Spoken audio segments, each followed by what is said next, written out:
What if everything you've been taught about following Jesus was wrong? What if the very idea of being a follower was never what Christ intended? According to Edgar Cayce, the most documented psychic in history, Jesus came to Earth with a completely different mission than what most churches teach today. Cayce spent decades in trance states, accessing what he called the Akashic Records, the universal memory bank of all souls. Through thousands of readings, he revealed truths about Jesus that would shock most Christians. The biggest shock? Jesus never wanted followers. He wanted something far more dangerous to the religious establishment. My name is Ian Walker, and what I'm about to share with you comes directly from Edgar Cayce's readings about the Christ consciousness. Once you understand what Cayce discovered about Jesus' true mission, you'll never see Christianity the same way again. Because what Jesus really wanted threatens every power structure on earth.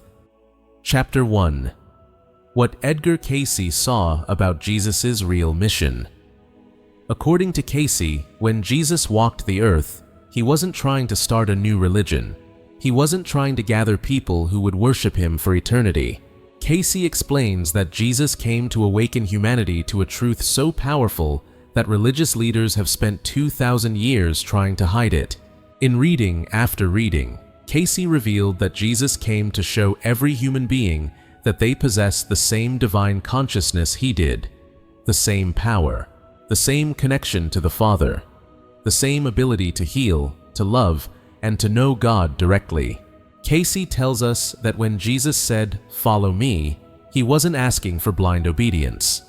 He was making an invitation that religious leaders feared more than anything else. He was saying, "Become what I am." This is why, according to Cayce, Jesus constantly disappeared when people tried to make him king. This is why he walked away when they wanted to build monuments to him. He knew that the moment people started worshiping him instead of becoming like him, his real mission would fail. Cayce saw that Jesus spent most of his time criticizing the religious followers of his day. The Pharisees, the Sadducees, they were all following rules, following leaders, following traditions, and Jesus called them blind guides leading the blind. But then Jesus said something that should have been humanity's first clue about what he really wanted. The kingdom of heaven is within you, not above you, not in your church, not in your leader, within you. According to Cayce, this wasn't poetry. This was the most literal truth Jesus ever spoke. The same divine spark that animated Jesus exists in every human soul. We don't need to worship it from a distance. We are it. Chapter 2. The Lost Meaning of Follow Me. Cayce explains that to understand what Jesus really meant, we have to understand the culture he lived in. In 1st century Palestine, when a rabbi said, "Follow me," to a potential student, he wasn't asking for a permanent groupie. He was offering something much more radical. According to Cayce, the rabbinic tradition was built on a simple principle. The student's goal was to become exactly what the teacher was, not to follow forever, but to embody the same wisdom, the same consciousness, the same connection to the divine. When Jesus told fishermen to "follow me," Cayce reveals he wasn't asking them to trail behind him for the rest of their lives. He was inviting them to develop the same Christ consciousness he had developed. He was showing them that what they saw in him was possible for them too. This is why Jesus told his disciples, "Greater works than these will you do." Cayce explains that Jesus wasn't being humble. He was being prophetic. He was telling them what they were capable of once they stopped seeing him as separate from themselves. But according to Cayce, this meaning was deliberately buried and replaced with something much safer for those in power. Because awakened beings who know their divine nature can't be controlled. But followers? Followers can be managed, directed, and used. The tragedy, Cayce tells us, is that this switch happened almost immediately after Jesus left the physical plane. Within decades, the path of awakening had become the religion of following. The living flame had been turned into a monument to be admired from a distance. Chapter 3. How the Church Replaced Awakening with Following. According to Cayce, The years immediately after Jesus were electric with possibility. The disciples didn't just believe in Jesus. They had touched something real, something alive. They carried what Cayce calls the living flame of Christ consciousness. But as the original disciples died, something tragic happened. The people who had experienced Jesus directly were gone. All that remained were stories, letters, and second-hand accounts of something that couldn't be captured in words. Cayce explains that you can't control people who know God lives in them, but you can control people who think they need someone else to reach God. So the living, breathing movement of awakened beings was slowly changed into something more manageable. According to Cayce, meetings in homes became gatherings in stone buildings. Direct connection to the divine was replaced with priests and intermediaries. The kingdom within was replaced with the kingdom above, far away, accessible only through the right channels. They took people who were becoming living expressions of divine consciousness, Cayce tells us, and convinced them to admire the flame from a distance instead of carrying it themselves. They replaced awakening with obedience. They turned a revolution into a religion. And it worked. For centuries, it worked. People stopped believing they could live as Jesus lived. They started believing they needed someone else, a priest, a pastor, a ritual, a doctrine, to access what was already inside them. But according to Cayce, there was something the religious establishment couldn't destroy, no matter how hard they tried. Jesus, knowing this day would come, had left a code in plain sight. He had buried the invitation so deep in his words that no empire, no institution, no gatekeeper could erase it. Chapter 4. The Secret Code in Jesus' Teachings. Cayce reveals that Jesus left clues everywhere for those who had eyes to see. Take the Lord's Prayer, for example. Most people think Jesus was teaching his disciples words to recite, but according to Cayce, he was showing them how to access the same state of consciousness he lived from. Our Father who art in heaven, Cayce explains.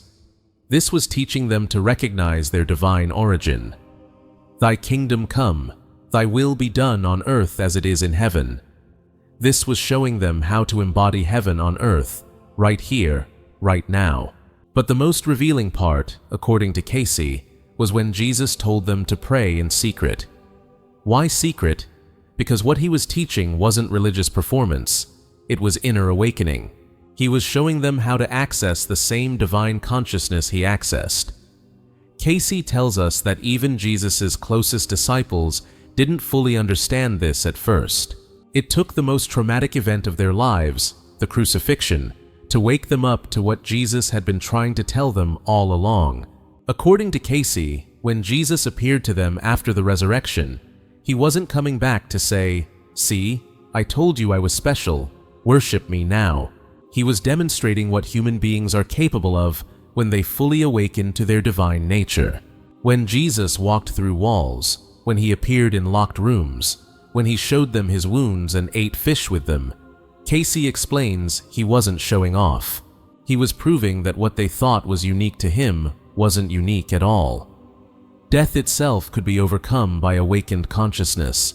And then Jesus said the words that should have changed Christianity forever. As the Father has sent me, so I send you. According to Cayce, he was saying, don't worship me for what I did. Go do what I did. Chapter 5. What the disciples finally understood.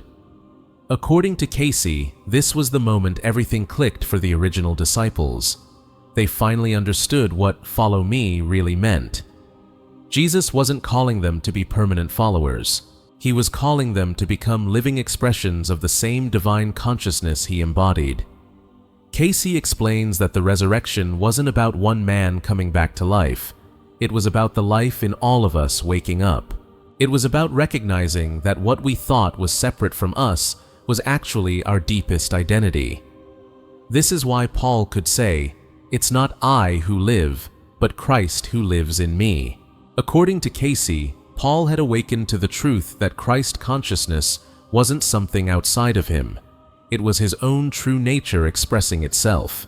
This is why John could write, "As he is, so are we in this world. Cayce tells us that John had realized they weren't separate from Jesus. They were expressions of the same divine consciousness.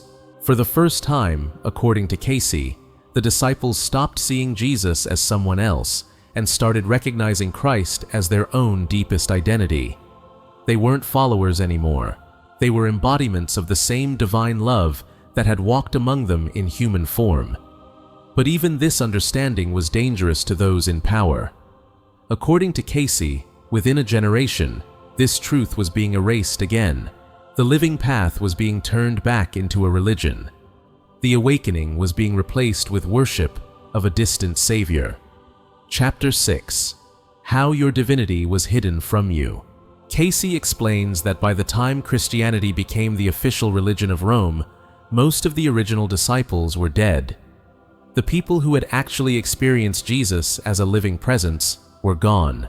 What remained were stories, letters, and attempts to explain something that couldn't be captured in words. According to Cayce, the early church councils faced a choice.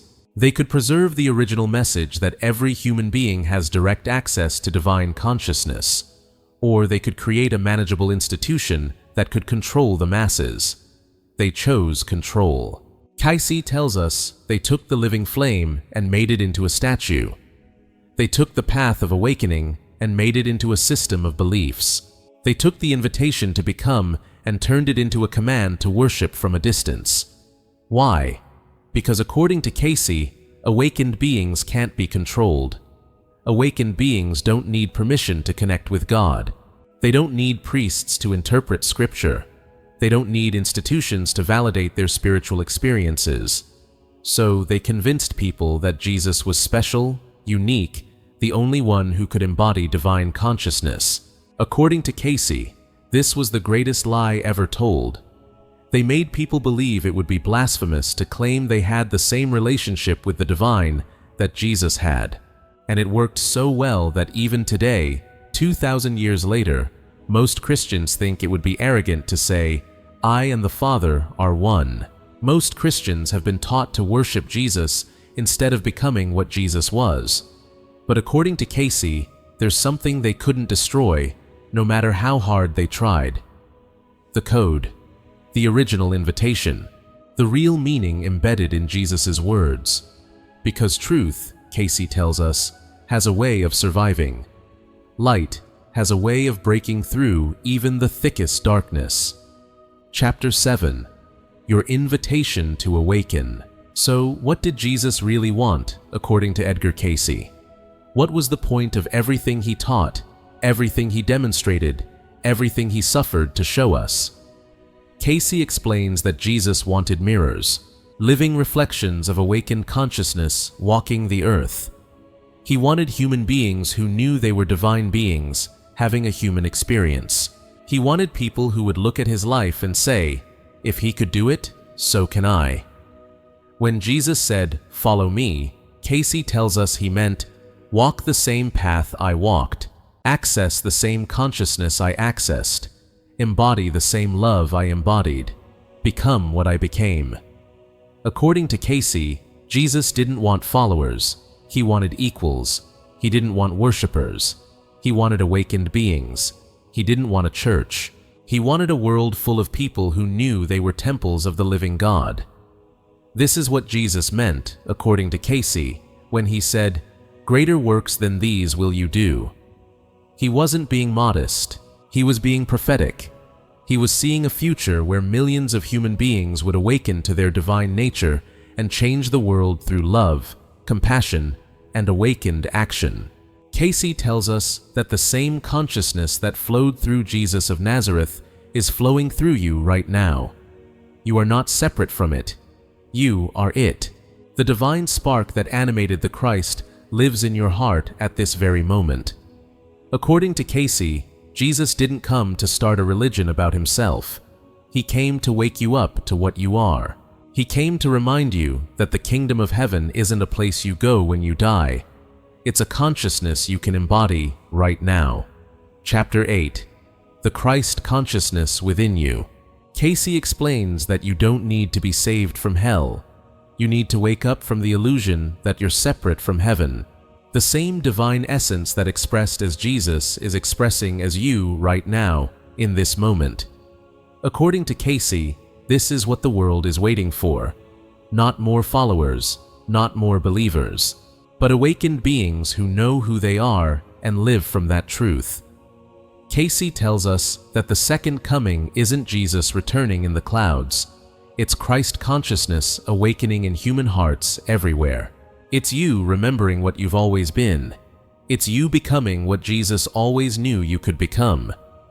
The path of awakening that Jesus demonstrated is available to you right now, according to Cayce.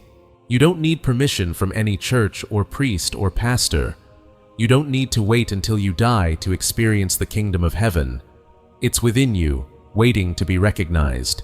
According to Cayce, when you quiet your mind and go within, you touch the same source that Jesus touched. When you love without condition, you express the same love that flowed through him. When you forgive completely, you demonstrate the same Christ consciousness he embodied. This is what Jesus wanted all along, Cayce explains. Not people who would worship him from a distance, but people who would become living expressions of the divine love he came to demonstrate. Not followers, but awakened beings who know they are one with the Father, just as he was. Chapter 9. Living as Christ Consciousness. According to Cayce, the time for following is over. The age of awakened beings has begun, and it starts with you recognizing the truth that Jesus came to show you. You are not separate from God. You are not separate from Christ. You are not separate from the divine love that created and sustains all things. Cayce tells us that as you awaken to this truth, your life becomes a living prayer. Your actions become expressions of divine love. Your very presence becomes a blessing to everyone you meet. This is what Jesus demonstrated during his time on earth, and according to Cayce, this is what he invites you to demonstrate now. You don't need to perform miracles to prove you're awakened, Cayce explains. You just need to love as he loved, forgive as he forgave, trust in the divine as he trusted, live from the knowing that you and the Father are one, just as he did. According to Cayce, this is the path that Jesus walked, and this is the path he calls you to walk. Not behind him as a follower, but beside him as an equal expression of divine consciousness. The Christ that lived in him lives in you. The love that flowed through him flows through you. The wisdom that spoke through him speaks through you.